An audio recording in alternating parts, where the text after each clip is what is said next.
जनता के मुद्दों को लेकर इस समय मुखर है कौन? सत्ता पक्ष है जो जनता के सरोकारों पर ध्यान दे रहा है, विपक्ष है जो जनता के सरोकारों पर ध्यान दे रहा है। इससे ही तय होगा कि असल में कौन भला कर रहा है प्रोसीडिंग्स को रोककर। देखिए जरा क्या हो रहा है। मॉनसून सत्र का पहला दिन, अब तक का अपडेट मैं आपको दे रहा हूं। ये पहला दिन किन किन बातों के नाम रहा, कैसे हंगामा शुरू हुआ और क्या क्या अभी तक हुआ है। नए सांसदों को शपथ दिलाई गई।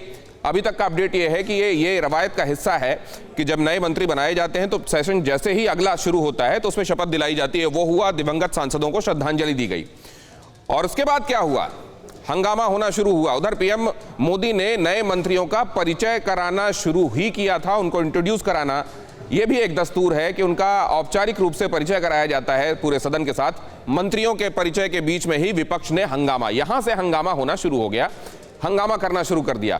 और इस हंगामे पर पीएम मोदी ने अपना संबोधन जारी रखा और इसी दौरान उन्होंने ये कहा कि देखिए, जब मैं परिचय करा रहा हूं, इतनी बड़ी तादाद में ऐतिहासिक रूप से महिलाएं रिप्रेजेंट कर रही हैं काउंसिल ऑफ मिनिस्टर में।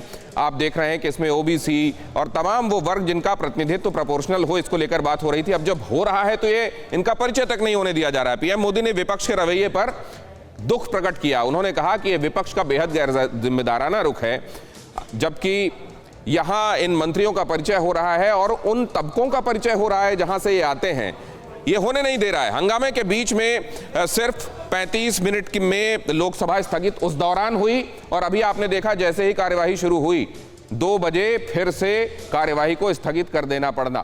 35 मिनट के अंदर पहले लोकसभा स्थगित हुई और दूसरी बार जब यह शुरू हुई 2 बजे तो फिर से 1 मिनट के भीतर लोकसभा को स्थगित करना पड़ा और 7 मिनट के अंदर राज्यसभा को। अड़ी सोमवार से शुक्रवार शाम 6 बजे सिर्फ TV9 भारतवर्ष पर।